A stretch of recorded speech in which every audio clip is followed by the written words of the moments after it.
না না, এ তো হতে দেয়া যায় না। কি করা যায় খালু? খালু, চল এখনই খালপাড়ের হাটে যাব, আর ওই রিমনকে আজই দেখিয়ে দিব আমি কি করতে পারি।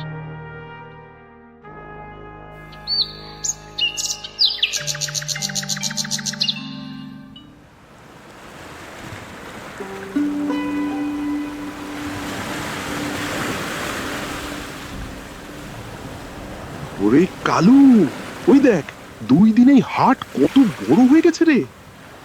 তাই তো বলছি মোড়ল মশাই, আপনার হাটের সকল দোকান এখন এখানে।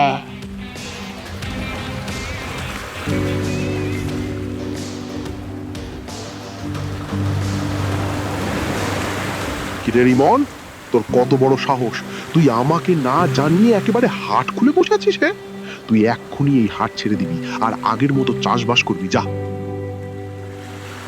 তোকে ভালোই ভালোই বলছি, তুই এই ব্যবসা বন্ধ করে দে, তা না হলে কিন্তু অনেক খারাপ হয়ে যাবে, তোকে কিন্তু আমি মেরে ফেলবো। এ কি, আপনি আমার হাটে এসে আমাকেই শাসাচ্ছেন? এত সাহস কোথায় পেয়েছেন? হ্যাঁ, এই যে দোকানদার ভাইয়েরা, দেখেন মোড়ল আমাকে মেরে ফেলার হুমকি দিচ্ছে।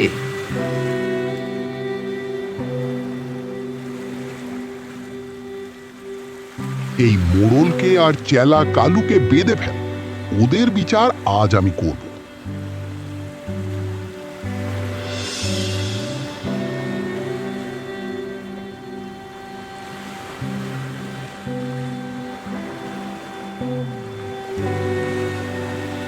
এখানে গ্রামবাসী প্রত্যেকেই আছেন।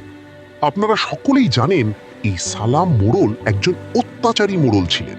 সে তার নিজের স্বার্থের জন্য নিরপরাধ অনেক মানুষকে খুন করেছে নির্দ্বিধায়।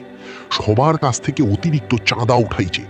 এই চাঁদার কারণে সকল দ্রব্যমূল্যের দাম দ্বিগুণ পর্যন্ত হয়ে গিয়েছিল। সকল দ্রব্যমূল্যের দাম কমানোর জন্য রিমন আমার কাছে যায় এবং এই গ্রামের সকল ঘটনা খুলে বলে। তারপর আমার এই জায়গায় হাট বসানোর জন্য অনুমতি চাই।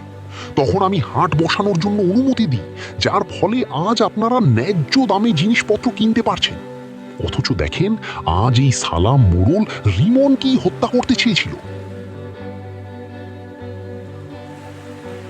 আপনারা কি চান এই অত্যাচারী মোড়লের কঠিন বিচার হোক? আমরা সকলেই চাই।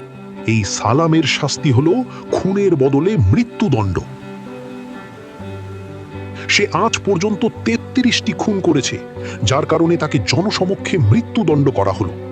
আর চেলা কালুর শাস্তি হলো 10 বছর বিনা বেতনে এই খালপাড়ের হাট পরিষ্কার করা।